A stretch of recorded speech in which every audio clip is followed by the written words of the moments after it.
అందును బట్టి మీరే మహిమ ఘనత ప్రభావాలు పొందుకొని సహాయపడమని నజరేయుడైన యేసు నామమునందు అడిగి వేడుకుంటా ఉన్నాను నా పరలోకపు తండ్రి, ఆమేన్. హల్లెలూయా, హల్లెలూయా. దేవుని మహామున్నతమైనటువంటి కృపను బట్టే ఆత్మీయ ఆరోగ్య పరీక్షల్లో 2 పరీక్షలు పూర్తి చేసుకోవడానికి దేవుడి చక్కటి అనుమతిని, మంచి సహాయాన్ని మనందరికి కూడా అనుగ్రహించారు. 2 పరీక్షలైనవి. ఎందుకోసం ఈ పరీక్షలు అంటే, మనకి తెలియనటువంటి వ్యాధులు బాధలు ఏమైనాను మన అంతరంగాల్లో చొరబడి ఉన్న ఎడల వాటన్నిటిని కూడా గమనించుకొని వాటి నుంచి విడుదల పొందుకునుట వలన దేవుని రాకడలో ఎత్తబడతాం. రెండవదిగా దేవుని పిలుపు వచ్చినా సరే ఖచ్చితంగా దేవునితో పాటుగా మనం ఉండే అవకాశం ఉంటుందనే విషయాన్ని కూడా చాలా సందర్భాల్లో చెప్పాను. సిద్ధబాటు అనేటువంటిది రాకడ కోసం మాత్రమే కాదు, కానీ పిలుపు కూడా సిద్ధంగా ఉండాలి. 2 విషయాల్లో ఎప్పుడు సిద్ధంగా ఉన్నవాడు రెండిటిలో కూడా ఆ వ్యక్తి నిలబడగలడు అనేటువంటి విషయాన్ని చాలా సందర్భాల్లో చెప్పాను. కాబట్టి ఈ ఆత్మీయ ఆరోగ్య పరీక్షల్లో 2 పరీక్షలేని. మొట్టమొదటి పరీక్ష ఏంటి చెప్పండి? జారత్వము చేయువారు అంటే పెళ్ళికి ముందు కానీ పెళ్ళి తర్వాత కానీ లైంగిక సంబంధాలు పెట్టుకున్నటువంటి వ్యక్తులు ఈనాటి వరకు లేదా ఆనాటి వరకు క్షమాభిక్ష పొందని ఎడల వారందరూ కూడా విడవబడతారనే విషయాన్ని కూడా తెలియజేశాను. రెండవదిగా మరో అద్భుతమైనటువంటి పరీక్ష చేశాం. ఆ పరీక్ష పేరు ఏంటి చెప్పండి? విగ్రహారాధికులు. ఈ విగ్రహారాధికులు అనేటువంటి ఆ చోట రాయబడినటువంటి పదం యొక్క అసలైనటువంటి నిర్వచనాన్ని కూడా మనం వెలికి తీసే ప్రయత్నం చేసాం. ధనం, వర్షిపింగ్ ఆఫ్ మెమాన్ అనేటువంటి మాట. ధనాన్ని పూజించేవారు, ధనాన్ని ఆరాధించేవారు, ధనాన్ని ప్రేమించేవారు, ధనాన్ని గౌరవించేవారు, ఇటువారందరూ కూడా దేవుని రాజ్యానికి వారసులు కాలేరు. దేవునికి 2వ స్థానం ఇచ్చి ధనానికే మొదటి స్థానం ఇచ్చేటువంటి ప్రతి ఒక్కరు కూడా నరకానికి పాత్రులని. ఎవరైతే వారి చేతులు వారి గుప్పెళ్ళు బెగబెడతారో ఆ బెగపెట్టినటువంటి ఆ చేతుల్లో ఇరుక్కున్నటువంటి ధనము కూడా ఏం చేస్తూ ఉంటుందంటే మొర్ర పెట్టుచున్నది అనేటువంటి విషయాన్ని కూడా చాలా అద్భుతమైనటువంటి రీతిలో దేవుడి సహాయంతో చెప్పే ప్రయత్నం చేశాను. ఈ రోజున 3వ రాకడ సూచన, క్షమించండి, 3వ రాకడ సూచన కాదు, 3వ ఆత్మీయ పరీక్ష. ఓకేనా? స్పిరిచువల్ హెల్త్ చెకప్లో 3వ విషయం చాలా కాంట్రవర్షియల్గా ఉంటుంది. చాలామందికి మనోభావాలు దెబ్బతీసే విధంగా ఉండొచ్చు. ఒక శాఖ అంతటికి అయితే నేను చాలా తప్పుడు వ్యక్తిగా కనబడే అవకాశం కూడా ఉండొచ్చు. కానీ ఖచ్చితంగా చెప్పవలసినటువంటి అవసరం ఉంది అనేటువంటి విషయాన్ని దైవము మూలముగా ప్రేరేపించబడి ఉన్నాను కనుక ఆ విషయం చెప్పక తప్పట్లేదు. చెప్పాలి, తప్పట్లేదనే మాట కూడా తప్పే. ఖచ్చితంగా చెప్పవలసినటువంటి విషయం. ఈ పాపం ఎవరిలో అయినా ఉన్నా, ఒకవేళ మీలో లేకపోవచ్చు కానీ మరి ఎవరిలో అయినా కనబడితే ఖచ్చితంగా ఈ విషయాన్ని వారికి తెలియజేసి హెచ్చరించి వారి కారిని నువ్వు మార్పులోకి నడిపించకపోతే దాని లెక్కల్లోకి నువ్వు కూడా వెళ్ళవలసి వస్తుంది అనేటువంటి విషయాన్ని కూడా దేవుడి చోట రాయించి ఉంచాడు. ఇంతకీ ఏంటి ఆ పాపం, ఏంటి ఆ రోగం, ఏంటి ఆ బలహీనత అనే ఆలోచన కానీ చేసినట్టయితే మీరందరూ అనుకుంటున్నట్టుగా అది కాదు. అది నేను లాస్ట్లో చెప్తాను. 2 నేను బ్యాలెన్స్ ఉంచి లాస్ట్లో చెప్తాను. ఈరోజు నేను మాట్లాడబోయేటువంటి అతి భయంకరమైన పాపం, మరి ప్రాముఖ్యంగా ఈ అంత్య దినాల్లో చాలామందిలో కనబడేటువంటి ఒక భయంకర పాపం గురించి, రోగం గురించి మీ అందరితో కూడా మాట్లాడే ప్రయత్నం చేస్తాను. ఎక్కడ కూడా డిసప్పాయింట్ అవ్వరో అంత అద్భుతమైన విషయం దేవుడు ఈ రోజున మీతో పంచుకోబోతా ఉన్నాడు. అలాగే మీ కనులను కూడా ఆయన తెరవబోతా ఉన్నాడు. అలాగే తెలియనటువంటి ఎన్నో విషయాలు నేర్పబోతున్నాడు. అంతు చెక్కినటువంటి ఎన్నో ప్రశ్నలకు దేవుడి జవాబులు కూడా ఈరోజు ఇవ్వబోతా ఉన్నాడు. సిద్ధంగా ఉండాల్సిందిగా నేను కోరుకుంటున్నాను. అలాగే మొట్టమొదటిగా ప్రకటన గ్రంథం 2వ అధ్యాయంలో ఉన్నటువంటి ఒక చక్కటి మాటని ఇదైనా ప్రారంభ ప్రధానమైనటువంటి లేఖనంగా గమనించి మనం ముందుకు వెళ్ళే ప్రయత్నం చేద్దాం. చూడండి, ప్రకటన గ్రంథము 2వ అధ్యాయము 22వ వచనము. ఇదిగో నేను దానిని మంచము పట్టించి దానితో కూడా వ్యభిచరించువారు దాని క్రియల విషయమై మారు మనసు పొందితేనే గాని వారిని బహుశ్రమల పాలు చేతును. ఎవరిని ఎక్కడ పట్టిస్తాడంటే మంచము పట్టించి దానితో వ్యభిచరించిన వారిని కూడా ఆయన ఏం చేయబోతున్నాడు అన్నమాట, ఇబ్బంది పెట్టబోతా ఉన్నాడు. మరొకసారి చదువుతా ఉన్నాను చూడండి. ఇదిగో నేను తన మంచం పట్టించి దానితో కూడా వ్యభిచరించేవారు దాని క్రియల విషయమై మారు మనసు పొందితేనే గాని వారిని బహుశ్రమల పాలు తప్పక చేస్తాను. దానితో ఎవరైతే వ్యభిచరించారో, ఎవరైతే వ్యభిచారిగా ఉన్నారో ఇద్దరికీ గట్టిగా ఉంటుందంట. అందులో ఏ విధమైనటువంటి సందేహం కూడా లేదని స్పష్టమైనటువంటి రీతిలో లేఖనాల్లో మనకు కనబడతా ఉంది. అయితే నేను చెప్పాలనుకున్నటువంటి ఈ పాపం ఇది కాదు, కానీ నేను మాట్లాడతాను. చాలా అద్భుతంగా ఉంటుంది. మొదటి కొరింథీయులకు రాసినటువంటి పత్రిక, మొదటి కొరింథీయులకు రాసిన పత్రిక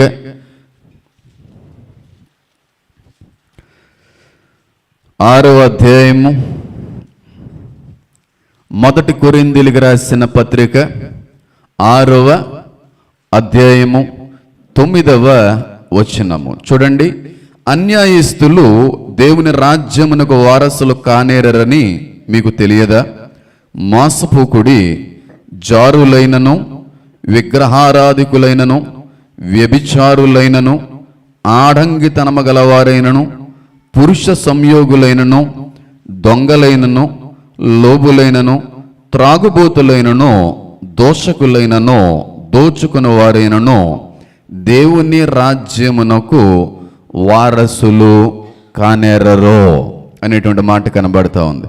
వాస్తవానికి మనం ఈరోజు మాట్లాడుకోవలసినటువంటి ఆ పాపం ఏంటంటే వ్యభిచారులు అని దాని గురించి మాట్లాడాలి. కానీ దీని గురించి నేను లాస్ట్లో మాట్లాడతాను. అంటే ఇవన్నీ అయిపోయిన లాస్ట్లో నేను దాన్ని మళ్ళీ రెఫర్ చేసే ప్రయత్నం చేస్తాను. మరి ఈ రోజున ఇంతకీ ఏం మాట్లాడబోతున్నారండి పాస్టర్ గారు అంటే అతి భయంకరమైనటువంటి పాపం, చాలా పాపాల కంటే కూడా పెద్ద పాపం. ఏంటి ఆ పాపం అంటే ఆడంగితనము గలవారు. ఆడంగి వాళ్ళు దేవుని రాజ్యంలో చోటు తీసుకోలేరు. ఆడంగోళ్ళు అంటే ఎవరు చెప్పండి? ఆడంగి వారు అంటే ఎవరు? వాళ్ళు ప్రత్యేకంగా ఉంటారా? ప్రత్యేకమైన జెండర్ అదేమన్నా? చాలామందికి తెలియదు ఈ విషయం గురించి. ఏదో వాళ్ళకు ఉన్నటువంటి ఆ పరిజ్ఞానమును బట్టి చెప్పుకుంటూనే వెళ్ళారు. కానీ ఇది ఎంత భయంకరమైనటువంటి పాపం కాకపోతే పౌలు గారు ఇక్కడ అంత స్పష్టంగా రాసి ఉంటాడో ఒకసారి ఆలోచించేయండి. ఆడంగి వారు, ఆడంగి తనము గలవారు ఎవరై ఉంటారు? ఒక హాఫ్ ఏ మినిట్ మీకు టైం ఇస్తాను. మీకున్న ఆలోచనలు మీరు తెలియజేయండి, ఇబ్బంది ఏం లేదు.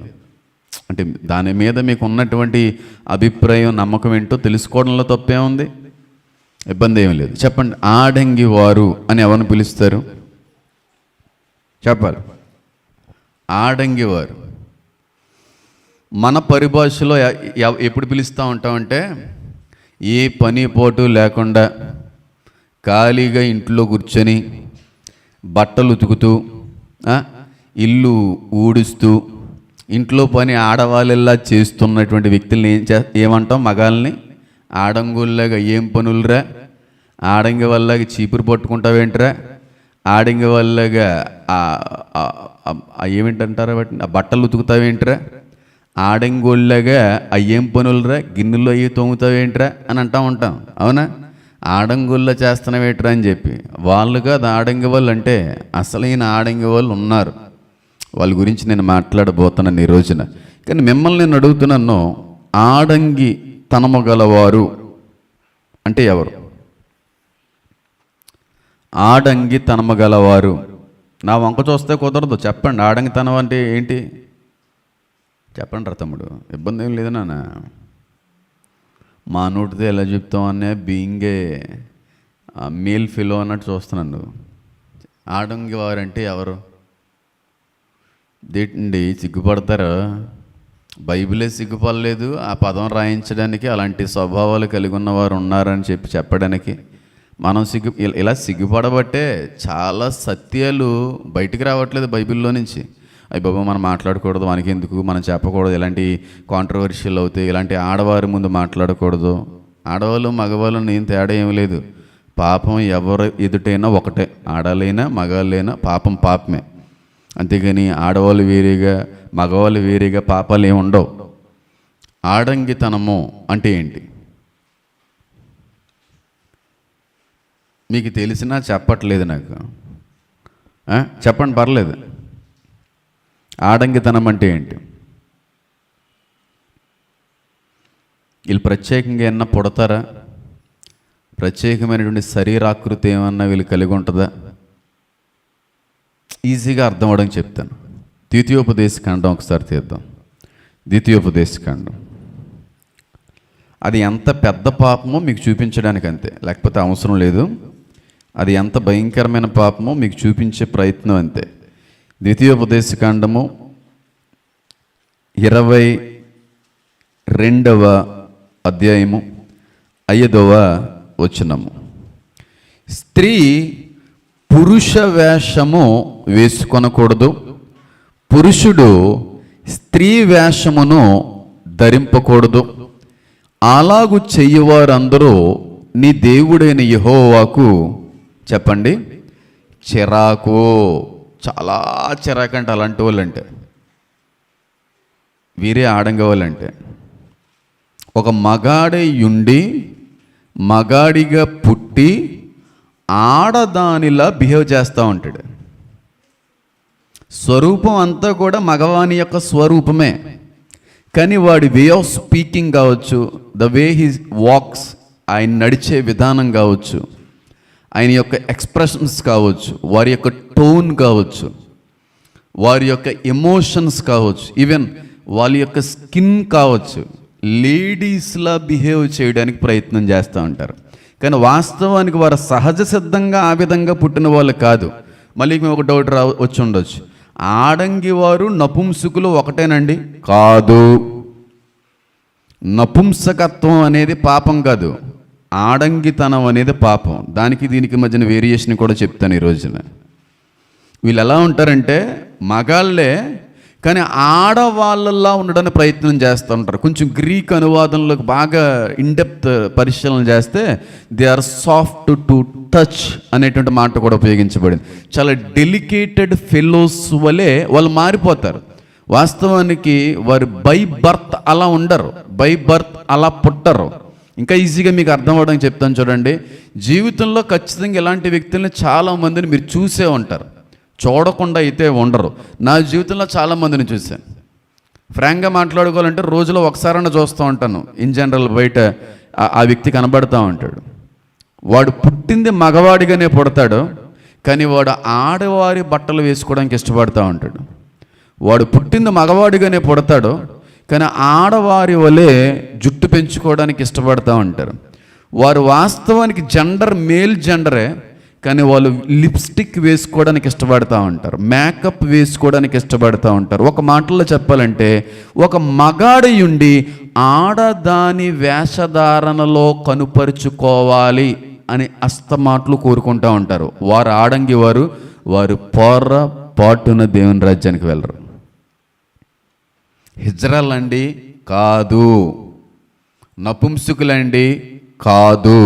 చాలా డిఫరెన్స్ ఉంది వాళ్ళకి మధ్యన. ఏంటో చెప్పే ప్రయత్నం కూడా చేస్తాను. చూసారా అలాంటి వ్యక్తుల్ని? చూడలేదని మాత్రం అబద్ధం ఆడకండి.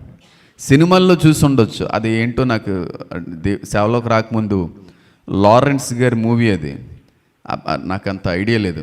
అంటే మూవీస్ని మళ్ళీ ఇక్కడ నేను ఎత్తి చూపుతున్నాను, తప్పుగా అనుకోకండి. అంటే బాగా అర్థం కావడానికి ఏంటది నాకు, ఒరే నువ్వు అబద్ధం ఆడకరా, నీకు తెలిసే ఉంటుందిరా, నా వంక చూస్తావు నువ్వు, చెప్పరా నాన్న. కాంచనో లాంఛనో నాకు తెలియదు, కానీ అందులో ఆయన ఎవరైనా లారెన్స్ గారు ఆయనకి తెలియకుండానే నైట్ టైంలో పసుపు రాసేసుకుని చూసారు. అది అబద్ధం ఆడకండి, మీ బోల్డ్ చూసాను ఇలాంటి, ఇప్పుడైతే చూడలే, కానీ పసుపు రాసేసుకుంటా ఉంటాడు. చీరలు వాళ్ళ అమ్మగారి చీరలన్నీ బీరువాలని తీసేసి కట్టేసుకుంటా ఉంటాడు. లిప్స్టిక్ రాసేస్తూ ఉంటాడు, విగ్గి పెట్టేసుకుంటాడు, బొట్టు పెట్టేసుకుంటాడు, పౌడర్ రాసేసుకుంటాడు. ఈ లోపల వాళ్ళ నాన్నగారు చూసేస్తాడు ఆ వ్యక్తిని. ఆయనకి 102 103 ఫీవర్ వచ్చేది అని చెప్పి, జేరా బాబు ఇలా ఎరుగుతున్నానంటే ఆయన మీద సీరియస్ అయిపోతారు. వాస్తవానికి వాళ్ళు రియాలిటీని చూపించారు. నిజం అది. వాళ్ళు బై బర్త్ అలా పుట్టరు, కానీ వెనకటి తరం నుంచి వస్తున్న శాపాన్ని బట్టి కొంతమంది అలా మారుతారు. వెనకట తరంలో అలాంటి వ్యక్తులు ఎవరైనా వారి ఫోర్ ఫాదర్స్లో ఉంటే వారి జీన్స్ని బట్టి కూడా వాళ్ళు అలా మారుతారు. ఇంకా బాగా చెప్పాలంటే అలాగొక మగాడు మారడానికి గల ఏకైక కారణం ఎవరంటే సాతాను. అది స్వభావ సిద్ధంగా వచ్చేది కాదు, సాతాను యొక్క క్యారెక్టర్. అది బెఫోమెత్ అనేటువంటి ఒక సైతాన్ని పిలుస్తూ ఉంటారు, అదొక ఈవిల్ ఫిగర్. అది బెఫోమెత్ ఎలా ఉంటుందంటే మొత్తం అంతా మగాడిగా ఉంటాడు, ఫిమేల్ బ్రెస్ట్లు ఉంటాయి, పొట్టేలు తల ఉంటుంది, కింద మాత్రం ఎరెక్టెడ్ పీనిస్ ఉంటుంది. అదొక ట్రాన్స్జెండర్కి ఇంచుమించుగా కనబడుతూ ఉంటుంది. యాంటీక్రైస్ట్ కూడా చెప్పండి గే. కాబట్టి ఈ గే కల్చర్ అనేది, ట్రాన్స్జెండరిజం అనేది, ఈ ఏమంటారు దీన్ని, ఈ ఆడంగితనం అనేది సృష్టిలో భాగం కాదు, పాపాన్ని బట్టి కలిగినటువంటి స్వభావాలు ఇవన్నీ కూడా. నేను మళ్ళీ అడుగుతున్నాను, మీరు నాకు ఎంత ఎంకరేజ్ చేస్తే, ఎంత సపోర్ట్ చేస్తే అంత అద్భుతమైన విషయాలు నేను మీతో పంచుకుంటాను. చూసామండి అలాంటి వాళ్ళు అన్న వాళ్ళు సార్ చేతులు ఎత్తాను, ఇబ్బంది ఏం లేదు, మొహమాట పడకండి. చూసారా మరి సరిగ్గా ఎత్తండి, చేతులు ఎత్తండి, సరిగ్గా లిఫ్ట్ చేయండి, ఇంకా సరిగ్గా. ఏంటి మొహమాట పడుతున్నారు, లిఫ్ట్ చేయండి. కొంపతీసి మీ ఇంట్లోనే ఎవరైనా ఉన్నారు అలాంటి వాళ్ళు, మరి ఎందుకంత ఇబ్బంది పడిపోతున్నారు? మీ ఇంట్లో ఒకవేళ అలాంటి వాళ్ళు ఉంటే పోనీ లిఫ్ట్ చేయడానికి ఇబ్బంది పడుతున్నారని అర్థం చేసుకోవాలి. ఒకసారి లిఫ్ట్ చేయండి. చూసారా అలాంటి వ్యక్తుల్ని? వారి మాట కూడా ఎలా ఉంటుందంటే అక్క, బావా అంటారు ఉంటుంది ఆవిడ. ఆడు ఇంకొక మగవాడిని చూసి, వాస్తవానికి ఆడు మగాడే, కానీ మగాడిని చూసినప్పుడు ఇంకొక మగాడిగా కనబడ్డు, నా భర్త అన్నట్టు ఫీల్ అయిపోతున్నాడు ఆడు. అంటే నా ఎలివేషన్స్ ఎందుకు ఇలా పెడతానంటే మీకు అర్థం కావడానికి, అది నా అర్థం, నా ఉద్దేశం. అంతేగాని నేనేదో ఆ టైప్ అని కదరా బాబు, మీకు దన్నం, కొంచెం బాగా అర్థం కావడానికి నేను చెప్తున్నాను. నేను ఇద్దరు పిల్లలకి తండ్రిని, నేనేంటో మీకు తెలుసు. కాబట్టి నేను చెప్పాలనుకున్నది ఏంటంటే, వాళ్ళని కొంతమంది తక్కువగా చూస్తూ ఉంటారు, డిగ్రేడ్ చేసి మాట్లాడుతూ ఉంటారు. అలా చేయకూడదు. వాళ్ళు మార్చడానికి మనం ప్రయాసపడాలి, వాళ్ళకి అర్థవంతంగా చెప్పడానికి మనం ఇష్టపడాలి తప్ప వాళ్ళని ఎక్కడ కూడా విమర్శిస్తూ, వాళ్ళని ఎక్కడ కూడా తృణీకరించే విధంగా మనం ఉండకూడదు. ఎందుకంటే సేవలోకి వచ్చిన తర్వాత కూడా ఈ నపుంసకులకు, హిజ్రాలకి సువార్త ప్రకటించాలని భారంతో వచ్చాను. కొన్నిసార్లు రైల్వే గేట్స్ దగ్గర వాళ్ళు డబ్బులు అడుక్కోవడానికి వచ్చినప్పుడు కూడా ఆ డబ్బులు ఇస్తూ సువార్త ప్రకటిస్తూ ఉండేవాడిని. కానీ కొన్నిసార్లు అది రిస్క్ అయిపోతూ ఉండేది. ఇలా మొత్తం అనేది పట్టేసుకుంటారు వాళ్ళు, ఇవన్నీ పట్టేసుకుని.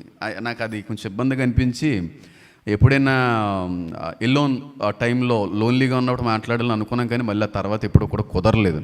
ఈ ఆడంగితనమ్మ గలవారు ఎలా ఉంటారంటే వారి మగాళ్ళే.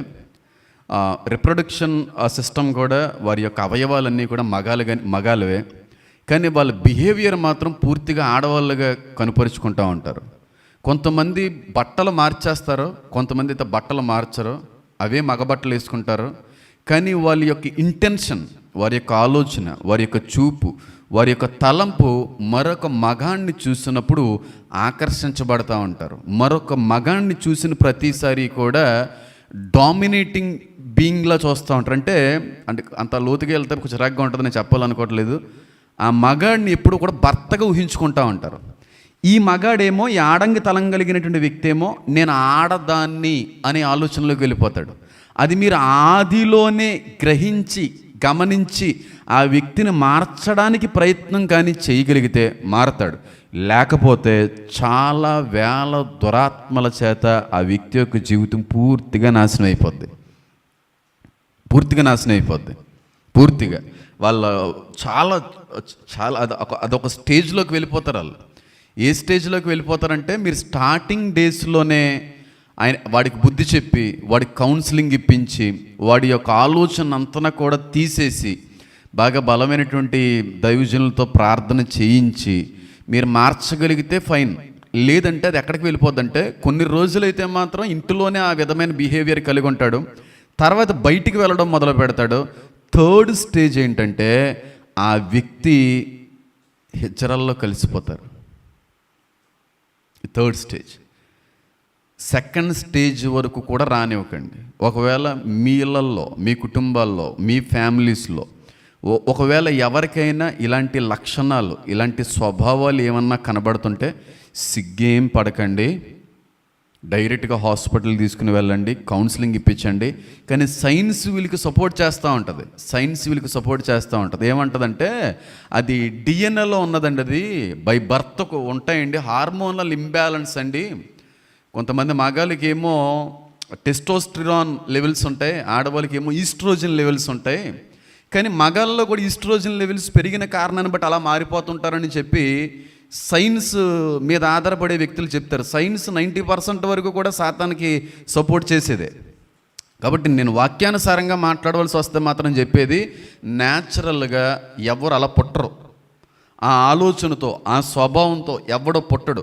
కానీ హార్మోన్స్ ఉండొచ్చు, వెనకాల నుంచి ఉన్నటువంటి జెనెటిక్స్ వాళ్ళలో ప్రవేశించవచ్చు. కానీ దాన్ని మనం అరికట్టచ్చు, దాన్ని మనం ఖచ్చితంగా నిరోధించవచ్చు. ఆ విధంగా ఇంకా ముదిరిపోకుండా మనం ఆపగలగచ్చు. కానీ ఆ స్టేజ్లో మీరు ఆపగలిగితే ఫైన్. ఎందుకంటే దురాత్మల మూలంగా మాత్రమే ఆ వ్యక్తి ఆ విధంగా మారిపోతూ ఉంటాడు. అది చాలా నెగిటివ్ ఎనర్జీ, చీకటి శక్తుల వల్ల ఒక వ్యక్తి యొక్క స్వభావం అలా మారిపోదు. మీరు కానీ వ్యక్తిని మార్చలేకపోతే ఒక స్టేజ్కి వచ్చేటప్పుడు హిజ్రాల్లో కలిసిపోతారు. హిజ్రాలు వేరు, ఆడంగితనము గలవారు వేరు. మళ్ళీ చెప్తున్నాను చూడండి, హిజ్రాలు అనేటువంటి వాళ్ళందరూ కూడా మగాళ్ళే. కొంతమంది ఆ పీనిస్తోనే వాళ్ళు వేషాన్ని మార్చుకుంటారు. కొంతమంది వేరే వేరే చోట్లకు వెళ్ళి ఆపరేషన్లు అవి చేయించుకొని ఇంకా పూర్తిగా వాళ్ళ శరీరాన్ని తాకట్టు పెట్టడానికి, అమ్ముకోవడానికి అలవాటు పడిపోయి, నేను అలాగా ఈ అవతారంలోనే జీవించాలనుకుంటున్నాననే ఉద్దేశంతో కూడా ఆపరేషన్లు చేయించుకొని ఒక సమూహం తిరుగుతూ ఉంటుంది బయట, వాళ్ళు కలిసిపోతూ ఉంటారు వీళ్ళు. ఆ స్టేజ్ వరకు వెళ్ళనవ్వకండి. ఇది ఎక్కువగా ఇది చట్టం కూడా వచ్చింది. అలాంటి ఆపరేషన్స్ ఏమన్నా చేసినా ఆ డాక్టర్స్ లైసెన్స్ కూడా క్యాన్సిల్ చేస్తామని చట్టం వచ్చింది. అయితే ముంబైలో దీన్ని జరిగిచ్చేస్తూ ఉంటారు. చాలా పెద్ద పాపం అది. శరీరం, నీ శరీరం నా దేవుణ్ణి ఎలాగైతే పుట్టించాడో అలాగే చచ్చిపోవాలి. ఇంక అందులో మార్పులు చేర్పులు ఏమి ఉండకూడదు. అది చేస్తే దేవుని దృష్టిలో నేరం, అది మహాభయంకరమైన పాపం. అది ముంబైలో ఇది కొంతమంది ఇప్పటికీ కూడా చేస్తుంటారంట. అప్పుడైతే నాకు తెలిసినంత వరకు నేను కొన్ని ఇంటర్వ్యూస్లో చూశాను, కొంతమంది చెప్పినప్పుడు కూడా విన్నాను.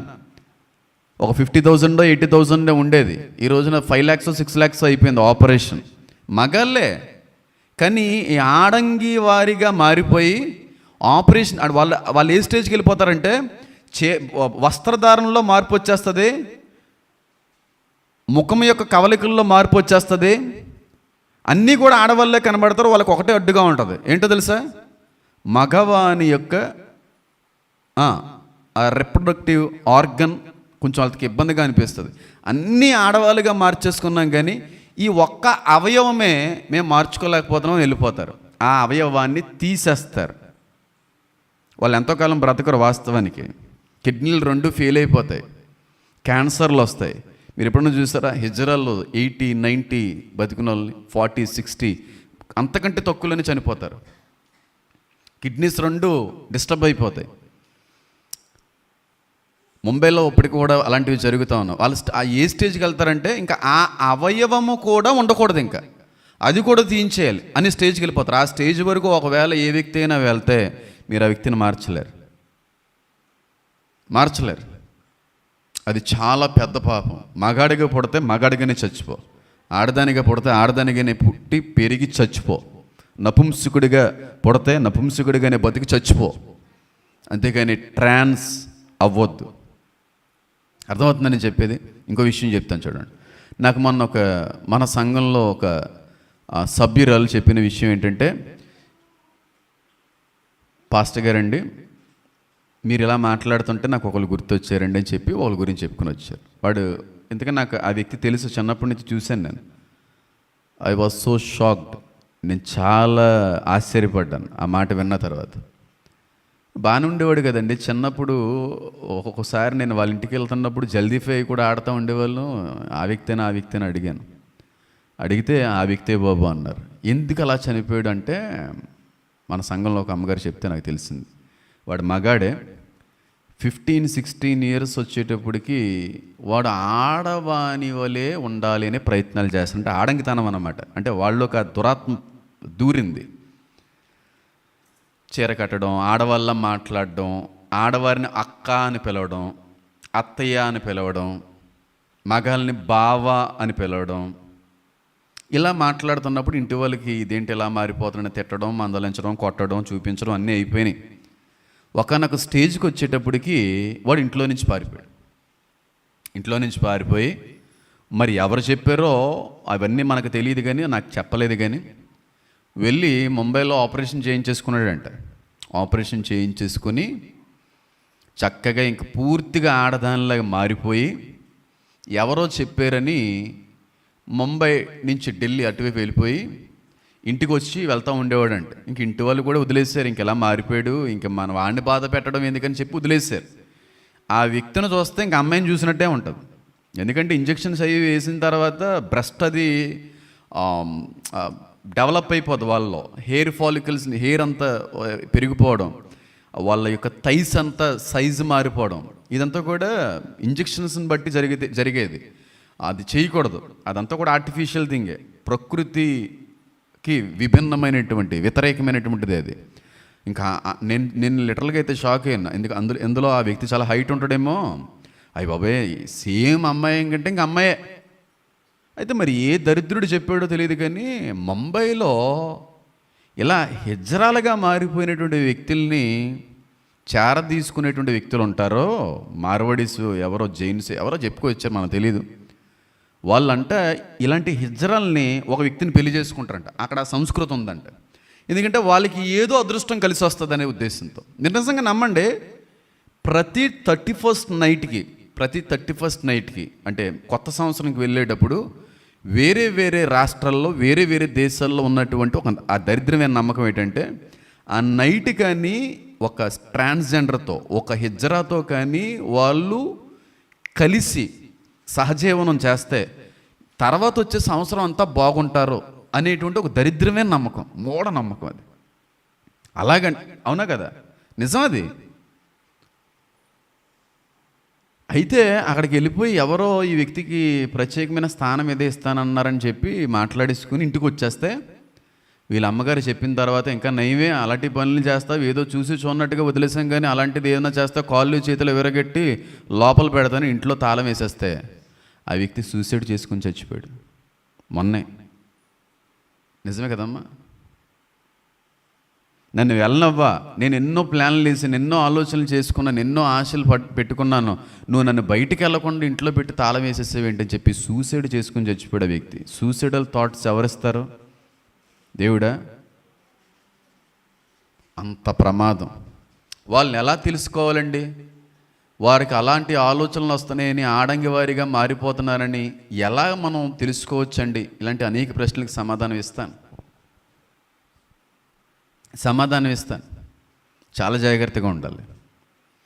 కానీ వాళ్ళని ఎక్కడ కూడా తక్కువ చేసి చూడకండి. హిజ్రాల్ని తక్కువ వారిగా, అసహ్యులుగా, అంటరాని వారిగా చూడకండి.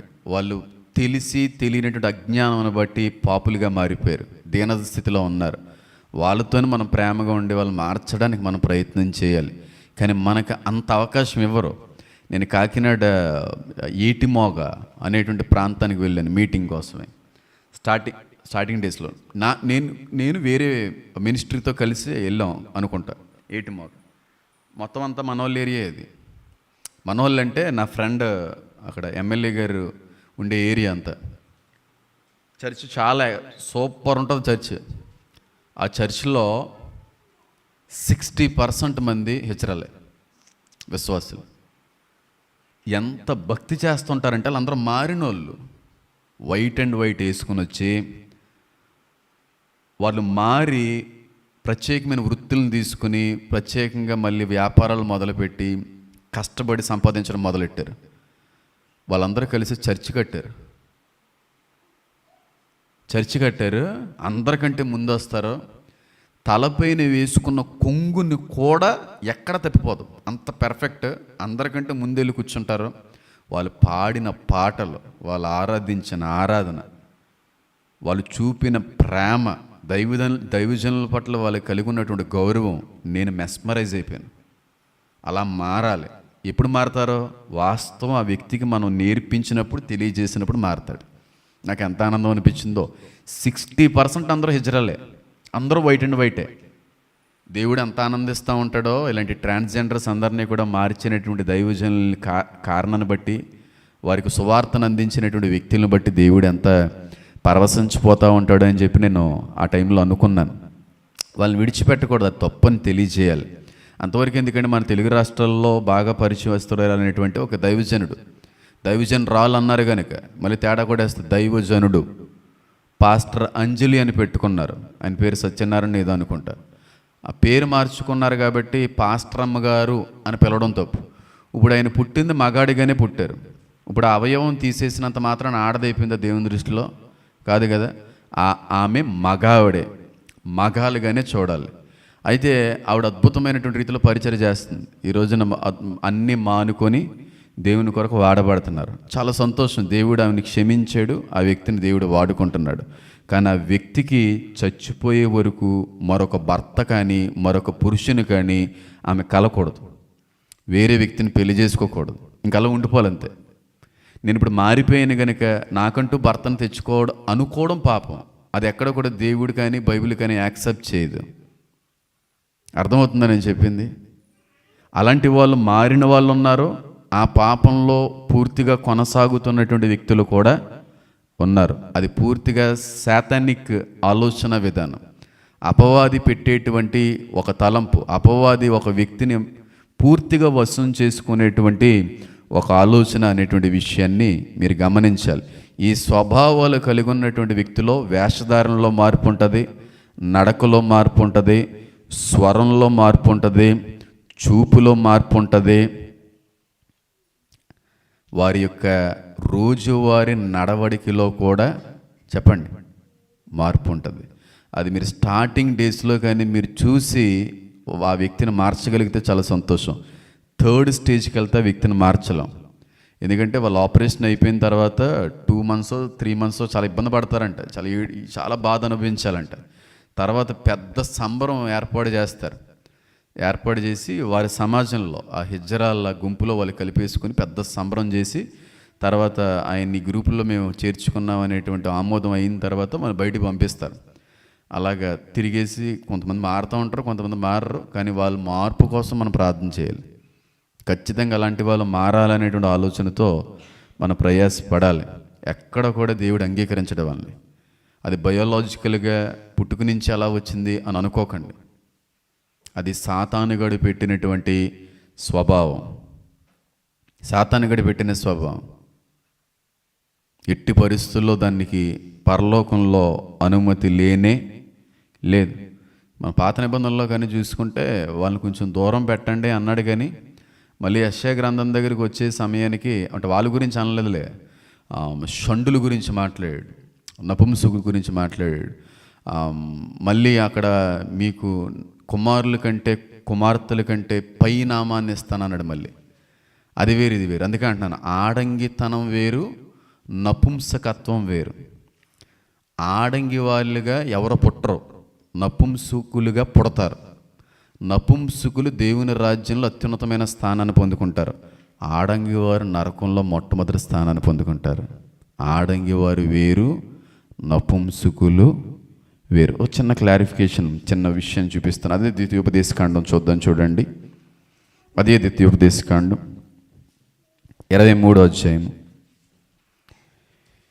1వ వచనం. గాయము నొందిన వృషణములు, గాయపడినటువంటి టెస్టికల్స్ గలవాడే కానీ మర్మాంగము కోయబడిన వాడే కానీ యెహోవా సమాజములో చెప్పండి ఎవరి కోసం మాట్లాడుతున్నాడు? ట్రాన్స్జెండర్స్. దేవుడిచ్చినటువంటి అవయవాన్ని మార్చుకునే వ్యక్తి దేవునికి హేయమే కాదు, దేవుని ఆవరణములో కూడా వ్యక్తిని అడుగు పెట్టనివ్వడంట. తెలిసేది చాలా పెద్ద పాపం, చాలా పెద్ద పాపం. చూడండి, నేను ఇలాంటి వచనాలు చాలా చూపించగలను, కానీ అవసరం లేదు. చాలామంది లేడీస్ ఉన్నారని కాదు, కానీ ఎందుకులే. చూడండి, మర్మాంగము కొయ్యబడిన వాడే కానీ యెహోవా సమాజంలో చేరకూడదు. తర్వాత చూడండి, కుండు యెహోవా సమాజంలో చేరకూడదు. వీళ్ళు వేరు, కుండులు వేరు, మర్మాంగం కొయ్యబడిన ట్రాన్స్లు వేరు. చూడండి, వానికి 10వ తరము వాడేనను యెహోవా సమాజంలో, వాడు తర్వాత వచ్చే 10వ తరం వరకు కూడా ఎవరో, అంటే ఎంత పెద్ద పాపం అది. దేవుడిచ్చినటువంటి అవయవాన్ని మార్పు చేసుకోవడం పాపమా కదా? మర్మాంగాలని కొయ్యడం పాపమా కాదా? ట్రాన్స్జెండరిజం అనేటువంటిది వాక్యానికి వ్యతిరేకమా కాదా? హిజ్రాలు అనేటువంటి వ్యక్తిని దేవుడు పొరపాటును కూడా అంగీకరించడు అనేది నిజమా కాదా? అలా మారకూడదు.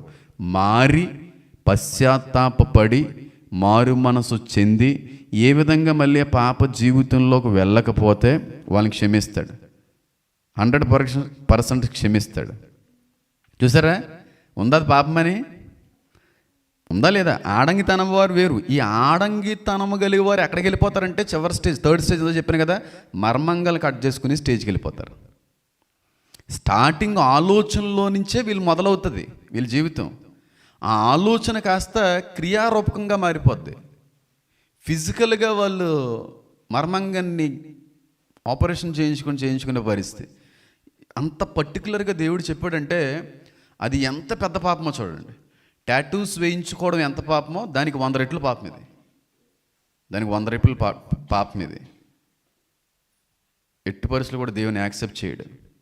అలాంటి వాళ్ళకి దూరంగా ఉండడం మంచిది. వాళ్ళు చాలా ఈజీగా కన్విన్స్ చేస్తుంటారు. నేను చూస్తుంటాను కొన్ని వీడియోస్లో. ఎంత దారుణం అంటే, హిజ్రాలు అనేవాళ్ళు అప్పటికే నష్టపోతారు, అప్పటికే చచ్చి బ్రతుకుతూ ఉంటారు, అన్నీ కోల్పోయిన వ్యక్తులు. అలాంటి హిజ్రాలను కూడా ట్రాప్ చేసి వారి దగ్గర నుంచి డబ్బులు తినేటువంటి దరిద్రులు కూడా ఉంటారు మగాల్లో. నేను ఎన్ని చూడలేదు, మీరు టీవీలో ఎన్ని చూడలేదు? వాళ్ళని ఎవరో చేరదీరు, ఎవరో ప్రేమించరు, అందరూ దూరం చేస్తూ ఉంటారో.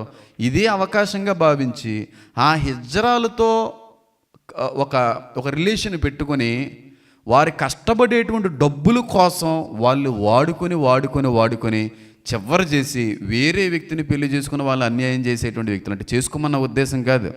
ఎంత ఏడుస్తుంటారో తెలుసా? అలాంటి వాళ్ళు ఎంత పెట్టుబడి పెడతా ఉంటారంటే తెలుసా? మగాళ్ళు వారి దగ్గర ఎంత దోచుకుంటా ఉంటారంటో తెలుసా? వాళ్ళు శాపగ్రస్తులే, నువ్వు అంతకంటే పెద్ద శాపగ్రస్తుడివి. అది బై బర్త్ నుంచి వచ్చింది కాదు ఆడంగితనం అనేది. బై బర్త్ నుంచి ట్రాన్స్జెండర్ అనేటువంటి వాడు ఉండడు. బై బర్త్ నుంచి నపుంసకులు అనేవాళ్ళు ఉంటారు. ఈనాక్స్ వేరు, ట్రాన్స్ వేరు, గుర్తుపెట్టుకోండి. నపుంసకులు అనేవారు పుట్టుక నుంచి కూడా ఉంటారు. అది కూడా మీకు క్లారిఫికేషన్ ఇస్తాను. ఒకసారి మత్తయి సువార్త ఇద్దామా? ఒకసారి మత్తయి సువార్త.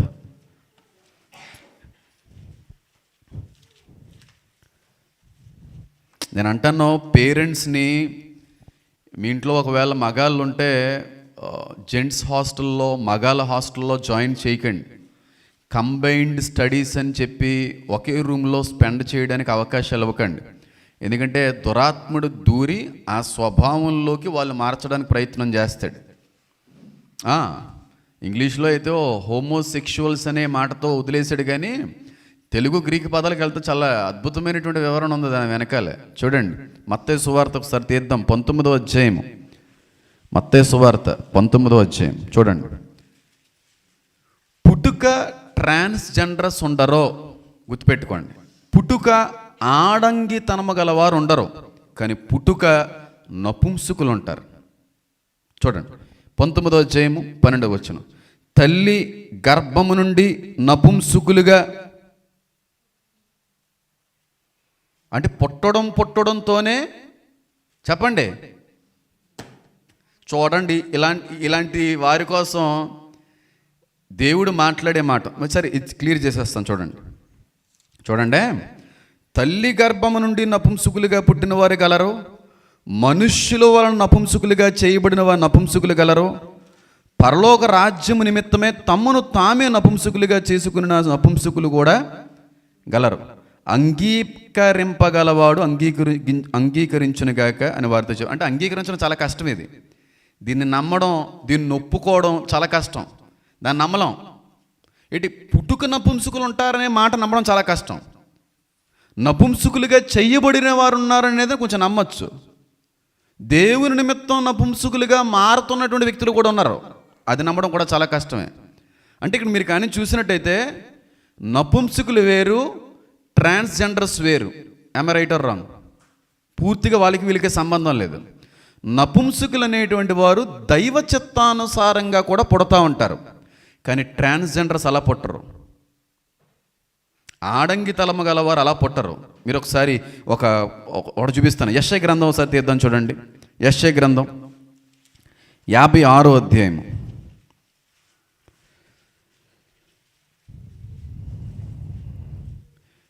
4వ వచనం చూడండి. దేవుడికి వాళ్ళంటే ఎంత ఇష్టమో చూడండి. 56వ అధ్యాయం 4వ వచనం. నేను నియమించిన విశ్రాంతి దినములను ఆచరించుచు నాకు ఇష్టమైన వాటిని కోరుకొనుచు నా నిబంధనను ఆధారము చేసుకొనుచున్న షండులను గూర్చి యెహోవా ఇలాగూ సెలవిచ్చుచున్నాడు. షండులు గూర్చి యెహోవా సెలవిచ్చుచున్నాడు, నా ఇంటన నా ప్రాకారముల్లోనూ ఒక భాగమును వారికి ఇచ్చేదను. కొడుకులు కూతుళ్ళు అని అనిపించుకొనుట కంటే శ్రేష్టమైన పేరు వారికి నేను పెట్టుచున్నాను, కొట్టి వేయబడిన నిత్యమైన పేరు వారికి నేను పెట్టుచున్నాను. ఎంత ప్రత్యేకమైన వ్యక్తిలో చూడండి దేవుని దృష్టిలో వాళ్ళు. ఎంత ప్రత్యేకమైన వ్యక్తిలో. కుమారుల కంటే కూతుర్ల కంటే పై నామాన్ని వాళ్ళకి నేను పెడుతున్నాను. నా యొక్క స్థలములో నా యొక్క భాగములో వారికి నేను భాగం ఇవ్వబోతున్నాను. ఎవరిలో తెలుసా? పుట్టుక అనే దాంతో వదిలేయకండి. పైగా పై వచనాలు మీరు చూస్తే నాకిష్టమైన వాటిని కోరుకొనుచు నా నిబంధనను ఆధారము చేసుకొనుచున్న షండులను గూర్చి. అంటే వీరు ఎలా పుట్టారు, లేకపోతే మారిన తర్వాత ఏదన్నా వాళ్ళు మారు మనసు వచ్చినా దేవుని కోసం బ్రతికే వ్యక్తులకు ఉంటుంది. మారు మనసు పొందిన వ్యక్తులకి వాళ్ళు షండులైన ట్రాన్స్ అయిన ఎవరైనా దేవుడు అవకాశం ఇస్తాడు వాళ్ళకి. అర్థమవుతుందని చెప్పేది. అంతేగాని దేవుని తెలుసుకోకుండా మారు మనసు రాకుండా వాక్యానుసారంగా జీవించకుండా పుట్టిన వాళ్ళున్నా అలా చెయ్యబడిన వారున్నా వాళ్ళకి క్షమాపణ ఉండదు. ఎంత అద్భుతమైన స్థానమో చూడండి దేవుడు వాళ్ళకి. నా కుమారుల కంటేనూ నా కూతుళ్ళు కంటేనూ పై నామం వారికి నేను పెట్టుచున్నాను, నా స్వాస్థ్యములో వారికి నేను భాగం ఇస్తున్నాను. ఎంత అద్భుతమైనటువంటి ధన్యులై ఉన్నారో చూడండి. నేను మళ్ళీ చదువుతున్నాను చూడండి. నేను నియమించిన విశ్రాంతి దినములను ఆచరించుచు. అంటే నేను నియమించిన విశ్రాంతి దినం అంటే దాని అర్థం ఏంటి? నేను అనగా దేవుడు. ఆ నిజమైన దేవుడిని అంగీకరించిన వ్యక్తుల కోసమే మాట్లాడుతున్నాడు. తెలుసుకోవాలి ఎప్పటికైనా నిజమైన దేవుడు. ఈ ట్రాన్స్ అయినా హిజ్రాల్ అయినా ఆడంగితనమైన వాళ్ళైనా వాళ్ళు తెలుసుకుని దేవుళ్ళలో రక్షించబడాలి, బాప్తిసం పొందాలి. వారికి ఉంటుంది స్థానం. చూడండి. నేను నియమించిన విశ్రాంతి దినములను ఆచరించుచు నాకు ఇష్టమైన వాటిని కోరుకొనుచు నా నిబంధనను ఆధారము చేసుకొనుచున్న షండులను గూర్చి యెహోవా ఇలాగూ సెలవిచ్చుచున్నాడు, నా ఇంటను నా ప్రాకారముల్లోనూ ఒక భాగమును వారికి ఇచ్చేదను. కొడుకులు కూతుళ్ళు అని అనిపించుకొనుట కంటే శ్రేష్టమైన పేరు వారికి నేను పెట్టుచున్నాను. ఎంత ప్రత్యేకమైన స్థానాలయ్యి. అంటే దేవుని దృష్టిలో ఎంత ఇష్టలో చూడండి. దేవుడు వీరిని ఎంత ఎక్కువ ప్రేమిస్తున్నాడో చూడండి. దేవుని దృష్టిలో ఎంత ప్రియులో చూడండి. వారిని బాధ పెట్టకండి, వారిని బాధ పెట్టకండి, వారిని తృణీకరించకండి, వారిని విమర్శించకండి, వారిని దుఃఖపరచకండి. శాపగ్రస్తులైపోతారు. వారి నీ కోసం ప్రార్థన చేస్తే ప్రార్థన ఫలిస్తుంది. అది నీకు మేలు, నీ దీవెన నీకు. అందుకే చాలామందిది ఏమనుకుంటారంటే మార్నింగే హిజ్రాలు వచ్చి ఆ షాప్స్లో బోని చేస్తే వాళ్ళకి ఏదో శుభం కలుగుతుంది, చెయ్యి ఏదో నెత్తి మీద వేస్తే శుభం కలుగుతుంది, లేకపోతే ఏదో రకమైనటువంటి సెంటిమెంట్లు. వాస్తవానికి దానివల్ల శుభం కలగదు. వారు అంత బాధను అనుభవిస్తూ అంత వేదన అనుభవిస్తూ నిజమైన దేవుడు ఎవరో తెలుసుకుని వాక్యానుసారంగా జీవించగలిగే వ్యక్తులు ఉన్నారు చూడండి. వాళ్ళు శుభవచనం, వాళ్ళ ప్రార్థనలు ఖచ్చితంగా ఫలిస్తాయి. అంటే మన ఈ పని చేయవని కాదు. ఎందుకంటే జీవితంలో వారంతా కూడా కోల్పోయారు. దేవుణ్ణి తప్ప అన్ని కోల్పోయిన వ్యక్తులు.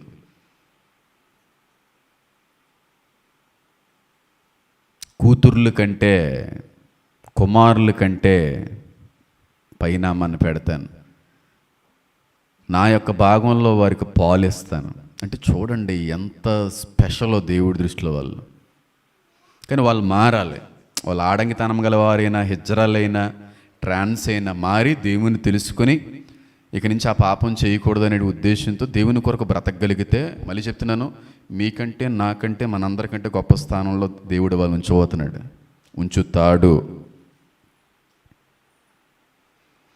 ఏంటి పాస్టర్ గారు పుట్టుకున్న నపుంసకులను రాయబడింది ఏంటి? నపుంసకులుగా చేయబడినటువంటి వారు కూడా ఉన్నారని రాయబడింది ఏంటి? అలా కూడా ఉంటుందా? అలా కూడా జరుగుతుందా